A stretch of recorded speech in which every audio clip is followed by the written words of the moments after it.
अस्सलाम अलैकुम दोस्तों, वीडियो शुरू होने से पहले हमारे यूट्यूब चैनल हुदहुद मैसेज को सब्सक्राइब करें और बेल आइकन को प्रेस करें ताकि मज़ीद अच्छी वीडियोज़ अब तक पहुंचती रहे। चलते हैं इन वीडियो की तरफ। मौलाना सैयद अबुल हसन नदवी रहमतुल्लाह अलैहि शाह फैसल के शाही महल में।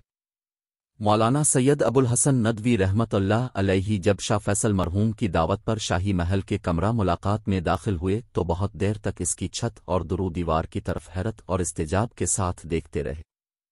शाह फैसल ने जब इसका सबब पूछा तो मौलाना यूं गोया हुए, मैंने बादशाहों के दरबार कभी नहीं देखे, आज पहला तजर्बा है, इसलिए महव हैरत हूं। मैं जिस सरजमीन से ताल्लुक रखता हूं वहां अब बादशाह नहीं होते, लेकिन तारीख का एक ऐसा दौर भी था जब वहां भी बादशाह हुकूमत करते थे। मैंने तारीख में ऐसे बहुत से लोगों का बारहा तज़किरा पढ़ा है। आज इस दरबार में आया हूं तो एक तकाबुल में खो गया हूं। मैं सोच रहा हूं हमारे यहां भी एक बादशाह गुजरा है। आज का भारत, पाकिस्तान, श्रीलंका, बर्मा और नेपाल उसकी हुकूमत का हिस्सा थे। उसने 52 साला अहद इक़्तिदार में 20 बरस घोड़े की पीठ पर गुजारे।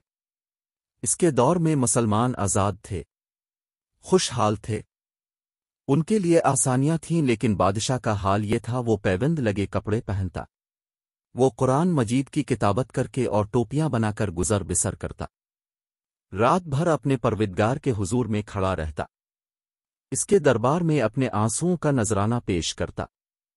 उस वक्त मुसलमान हुक्मरान गरीब और सादा थे और अवाम खुशहाल और आसूदा। आज आपका ये महल देखकर ख्याल आया सब कुछ कितना बदल गया है।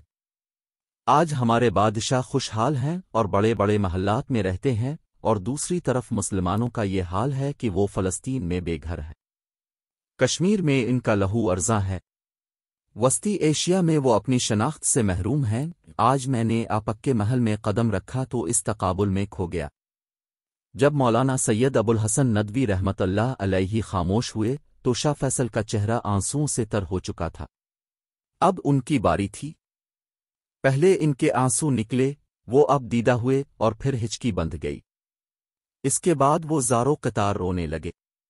वो इतनी बुलंद आवाज से रोए कि उनके मुहाफिजों को तशवीश हुई और वो भागते हुए अंदर आ गए। शाह फैसल ने उन्हें हाथ के इशारे से बाहर जाने को कहा। फिर मौलाना सैयद अबुल हसन नदवी रहमतुल्लाह अलैहि से मुखातिब है कर बोले, वो बादशाह इसलिए ऐसे थे कि उन्हें अब जैसे नासे मुयस्सर थे। अब तशरीफ लाते रहें और हम जैसे कमज़ोर इंसानों को नसीहत करते रहें। ये सिलसिला जारी है।